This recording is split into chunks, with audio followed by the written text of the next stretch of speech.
kenapa Partai Gelora, kan masih muda nih, masih 2 tahun Partai Gelora kan ya. Masyarakat juga banyak yang nggak tahu kan. Saya cuma baru tahu dari Jaki Partai Gelora. Iya. Mungkin gambaran umum partai politiknya aja Pak. Ya, gambaran partai politik sebenarnya kan Partai Gelora ini ketuanya itu kan dulu salah satu pengurus PKS, ya kan, Partai Kesejahteraan. Iya. Jadi karena beliau itu ingin mengembangkan apa yang diimpikan, salah satunya visinya itu mewujudkan Indonesia yang berdaulat, adil, makmur, dan menjadi bagian dari kepemimpinan dunia ya. Bahkan pengen menjadi 5 besar di dunia untuk masalah itu, berdaulat dan makmur dan menjadi bagian dari kepemimpinan dunia. Nah, salah satunya itu kan. Terus beliau itu mendirikan sebuah partai, namanya Partai Gelora 2 tahun yang lalu ya, dengan wakilnya Pak Fahri Hamzah. Jadi Pak Anies Mata itu ketuanya, wakilnya Pak Fahri Hamzah. Jadi nggak asing lagi lah, kan beliau kan juga terjun itu kan udah DPR kan, MPR salah satunya itu. Jadi terus visi misinya ini bagus. Jadi banyak yang termasuk saya itu pribadi mau jadi pengurus, nggak ada apa-apa sifatnya sosial ya, tapi dengan visi misi ini tertariklah, mudah-mudahan bisa implementasikan di Partai Gelora ini. Jadi kader-kader, terus Gelora pun juga ada Gelora Muda juga, jadi merekrut generasi muda. Justru Partai Gelora ini yang online tuh paling banyak partai anak-anak muda. Ini partai milenial sebenarnya. Gelora ini, gelombang rakyat ini kan, gelombang rakyat tuh partai milenial yang banyak registrasi secara online itu justru anak-anak muda, karena mereka pengen perubahan gitu. Dibandingkan partai lain, belum online tuh masih jarang. Ada juga partai lain sudah online juga, cuman kalau dari persentase tuh yang masuk ke bagan atau yang masuk ke pengurus ini anak-anak muda.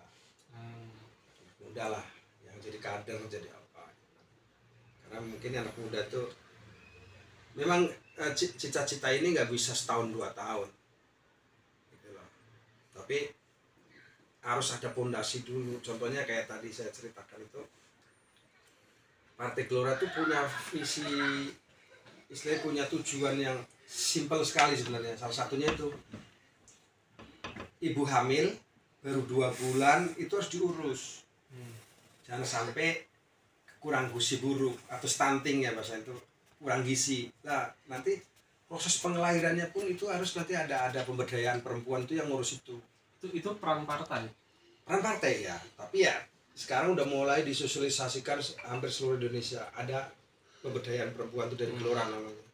Ibu-ibu itu yang bergerak. Jadi jangan sampai orang itu gizi buruk, terus mau ngelahirin nanti ada kendala, terus habis lahiran nanti gizi buruk lagi gitu. Peran partai kayak gitu itu inisiasi dari Partai Gelora sendiri, atau misalkan ada kerjasama sama puskesmas atau posyandu setempat, atau inisiatif Partai Gelora sendiri kayak sementara Partai Gelora dulu. Cuman di dalam sendiri. Partai Gelora kan juga ada kader-kader dari bidan itu, kebidanan. Justru itu ketuanya kalau nggak salah masih bidan. Jadi yang bukan pegawai negeri ya, kita merekrut atau sosialisasi atau menggandeng bidan-bidan swasta itu. Berarti untuk support supaya ini bisa terrealisasi. Berarti masih inisiatif ya? Tapi udah mulai bergerak, terutama di Cikupa, Sisuka itu udah hampir setiap minggu itu. Pendataan itu udah intinya udah rutin gitu. Udah rutin. Jadi dari mulai kandungan pun sumber daya manusia itu udah diperhatikan.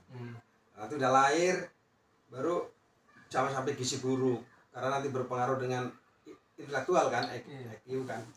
Terus nanti setelah kita manusia jadi manusia yang kuat, terus tidak gizinya tercukupi, baru kita bangun lagi adalah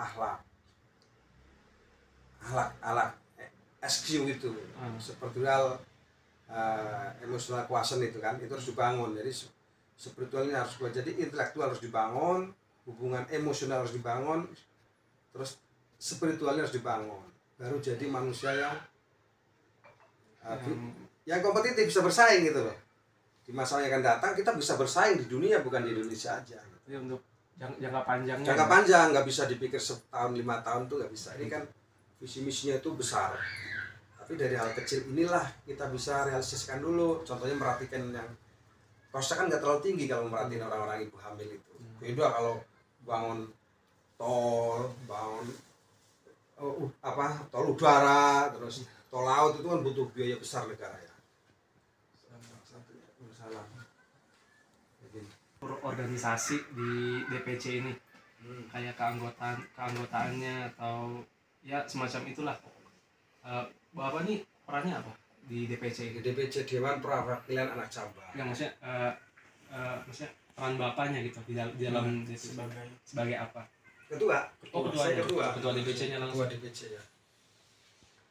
Itu di dalam DPC-nya itu struktur organisasinya itu apa aja, Pak? Ya nanti ada sekretaris, Mas Yati, terus ada bendahara, nanti ada humas, ada seksi kepemudaan, gitu kan, ada seksi kerohanian, banyak lah, ada seksi pemberdayaan masyarakat. Nanti di bawah DPC ini ada namanya PAC, perwakilan anak cabang, PAC itu anak cabang, perwakilan anak cabang. Di bawahnya DPC. Di bawah DPC itu.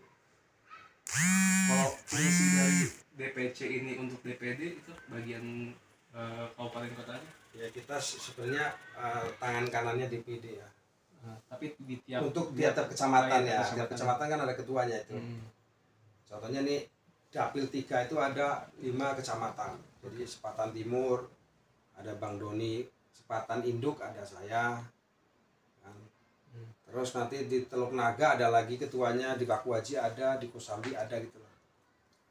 Itu untuk Dapil 3. Kita masuknya ke Dapil 3, nanti ada Dapil 2, Dapil 3. Nah, nanti ketemunya itu nanti kalau pas ada musda ya. Musyawarah daerah itu ada DPC itu semua kumpul di situ. Kumpul. Jadi ya, kita istilahnya ya kaderisasi lah itu situ. Orientasi jatuhnya. Nanti biasanya pembicaraannya kalau nggak Pak Fahri Hamzah ya Pak Anies Mata. Seperti itu. Nah, kalau kan Bapak kan ketua nih DPC. Bapak bisa jadi ketua itu apa dipilih atau di apa? Ya, pertama kita daftar online ya. Daftar online tentunya banyak. Tentunya ada namanya Bangter. Bangter itu kan bagian ini ya, bagian pengembangan sebenarnya sih, pengrekrutan itu. Mereka akan memilih yang kira-kira layak jadi ketua siapa. Itu milihnya dipilih semua orang apa? Tentu mereka ya ada pengrekrutan lah, diskusi internal Bangter biasanya. Jadi kira-kira ada beberapa calon tuh yang paling layak tuh siapa di kecamatan ini, kecamatan saya siapa. Gitu. Kalau di Sepatan Timur karena ada dualisme ya, jadi itu pemilihan. Jadi kader-kader kumpulin siapa yang mau voting gitu voting kayak berarti tergantung DPC-nya sendiri juga ya, ada yang di voting, ada yang ya. Kalau di Sepatan ini kan karena termasuk baru di Sepatan Induk ini yang baru saya doang yang pernah, dulu kan kosong. Iya. belum ada kader. Ini kan Partai Gelora kan masih baru banget ya Pak.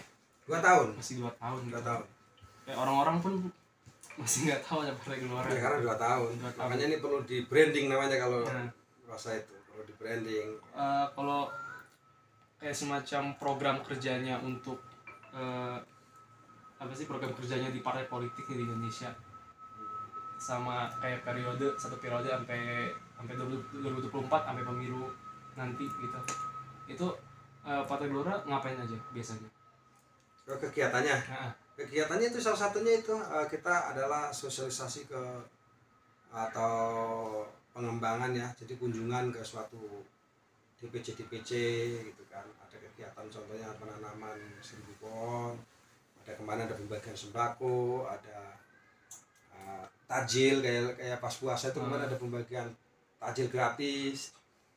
Terus kita ada yang ibu-ibu itu yang paling terutama sekarang berperan itu masalah ibu hamil itu, mendata ibu hamil yang tidak mampu ya, bukan orang-orang kaya yang kira-kira tidak mampu didata, dan sampai angka kelahirannya itu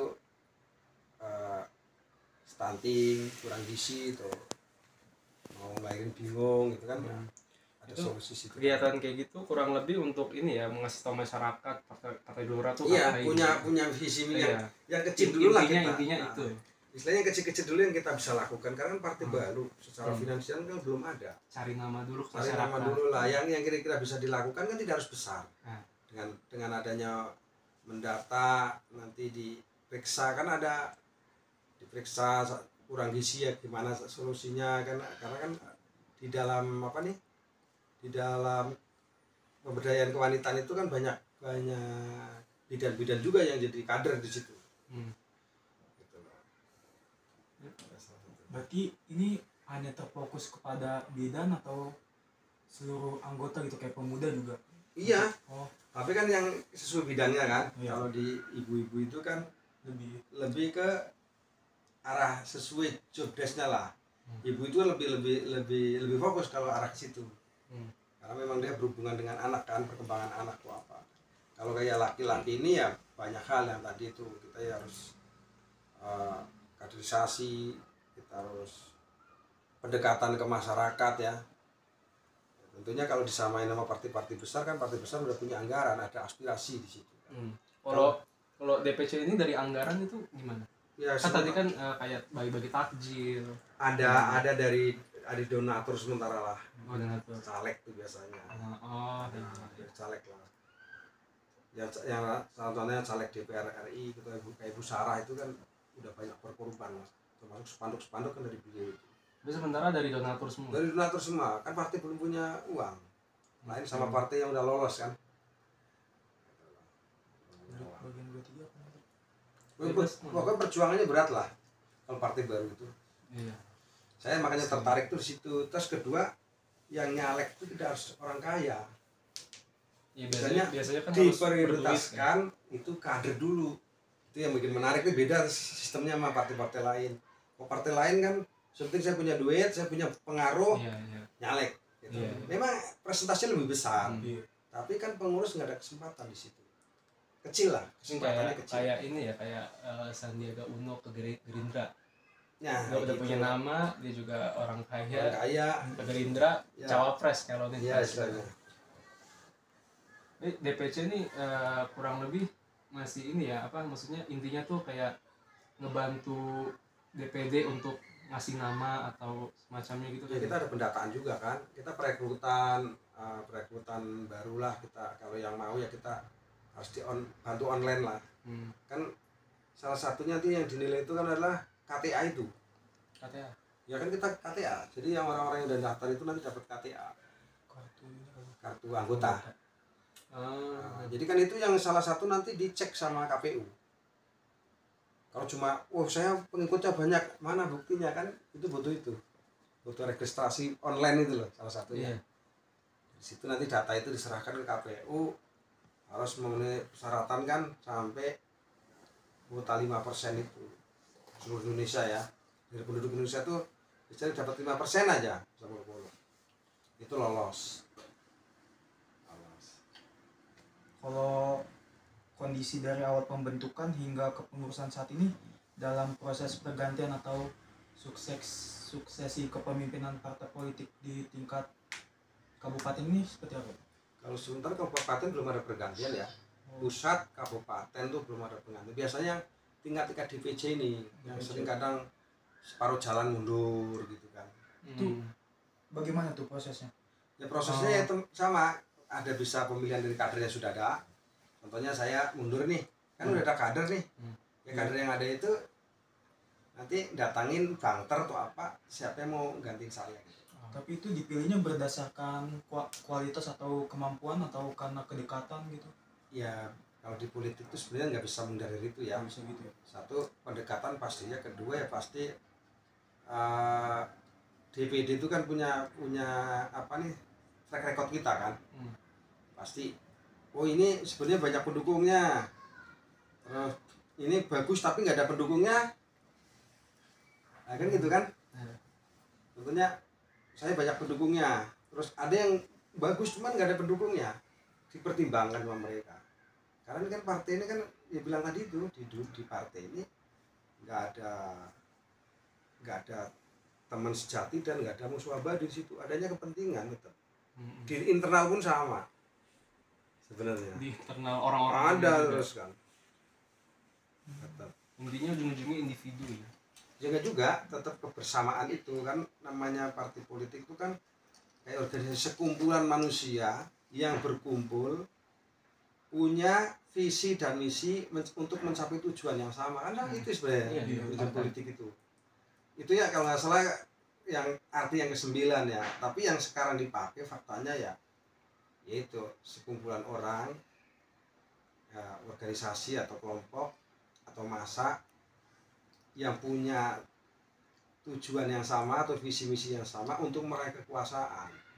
Kan banyak hal tuh, arti politik itu banyak sebenarnya. Sebenarnya kalau bisa yang arti nomor 9 itu untuk apa, sekumpulan orang berkumpul punya visi yang misi yang sama untuk mensejahterakan rakyat, itu lebih bagus. Tapi kan ya nggak mulia sekali sebenarnya politik itu sebenarnya kalau memang tujuannya itu untuk mensejahterakan masyarakat, keadilan sosial masyarakat. Tapi gimana kita mau adil, mau berbagi, kita aja nggak bisa berdaulat, nggak megang kekuasaan di situ. Itulah pentingnya kita apa itu? Iya, kendaraan kan. Iya. Sekarang contohnya ya wadah. Contohnya di Sepatan ini zakat 2,5%. Kalau perda udah yang orang-orang politik yang jadi gubernur, yang jadi wali kota, perda aja lah. Zakat 2,5% potong atas, keluarin perda. Udah ngikut Pak, karena Pak di sana langsung dipotong gaji kan. Itu sebenarnya pemimpin itu pentingnya itu jadi pemimpin. Jadi tanda tangannya itu diakui. Iya. Nah, ya. Itu pentingnya kita itu harus menjabat. Itu sebenarnya. Sepintar kita nggak bisa karena kita kan nggak punya kendaraan, nggak terakomodir kepintarannya. Nah, itu salah satu orang pada masuk politik itu supaya kepintaran dia terakomodir. Pada dasarnya itu semua politik kan pengen membangun, cuma dengan cara ideologinya masing-masing. Ya, visi misinya, strateginya berbeda-beda. Itulah yang kadang saya sendiri itu baru tahu setelah masuk partai, tak pelajari. Sebenarnya kalau memang harus ada partai itu. Karena kan partai kan jadi wadah, maksudnya kan memang pada tempatnya gitu di politik. Iya betul. So kalau kita punya opini, punya pendapat tapi nggak ada wadah, kita nyalurin kemana? Ya betul, sama itu. Jadi memang di partai itu kadang duduk sini, kumpul, masih bagus karena masih memikirkan umat kan, memikirkan umat, kesejahteraan, walaupun prakteknya tidak 100%. Pembangunan beda, kamu pinter, soleh, tapi untuk diri sendiri.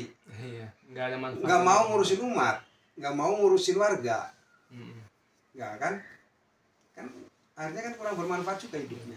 Yang masuk partai kurang lebih gitulah. Iya pasti. Terus pasti di situ partai tuh banyak teman lah. Kita kalau di partai itu kita nggak boleh modal tersinggungan. Karena di partai itu dinamis, kritik, saran biasa.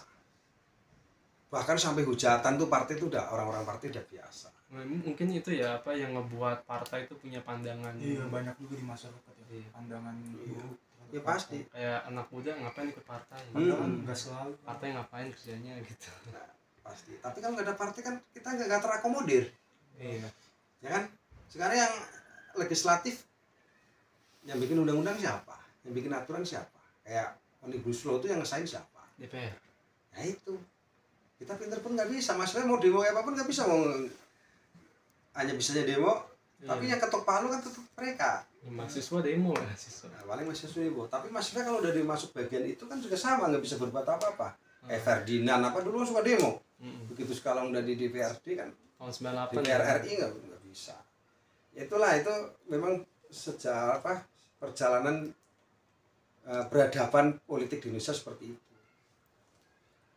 Jadi ya makanya tugas anak muda itu yang baik dipertahankan, yang kurang itu diperbaiki gitu. Oke. Ya, tapi harus punya modal untuk memperbaiki itu, intelektual, emosional, spiritual. Kalau udah nanti masalah wewenang jabatan ya sidik, amanah, fatonah, tabligh itu aja pegang, pasti kedepannya kehidupan pemerintahan Indonesia lebih baik. Sekarang udah baik tapi akan lebih baik kalau itu. Tapi kalau cuma intelektual aja nggak bisa. Kalau nggak bisa, intelektual atau emosional aja nggak bisa. Nanti pemimpin kalau cuma intelektual sama emosional kayak Mussolini, Hitler itu kan pinter. Iya benar. Cuman nggak punya controlling spiritual itu, SQ itu. Makanya penting tiga-tiganya. Karena harus ada kontrol. Makanya kalau di atas waktu kan ada organizing, acting, itu terakhir kan tetap controlling. Mungkin itu aja lah. Jadi kenapa saya mau jadi pengurus partai baru, yang dibilang itu kita berkorban ya, korban waktu, kadang korban biaya. Ya salah satunya visi misinya itu bagus walaupun jangka panjang. Karena yang dibangun tuh sumber daya manusia dulu. Iya. Itu setelah dibangun istilahnya masalah gizi itu apa, baru rohnya juga dibangun.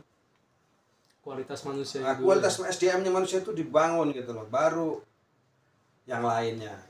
Jadi kan nggak terlalu butuh biaya besar kan, hanya butuh mau menjalankan atau enggak, itu aja sih.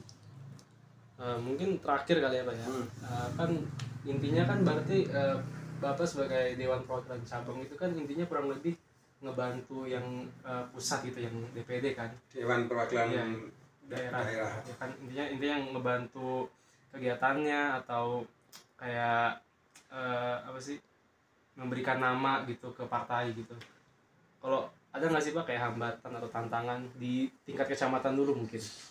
Ya pasti adalah, kadang kan satu banter aja kan cara merekrut orang yang berbeda.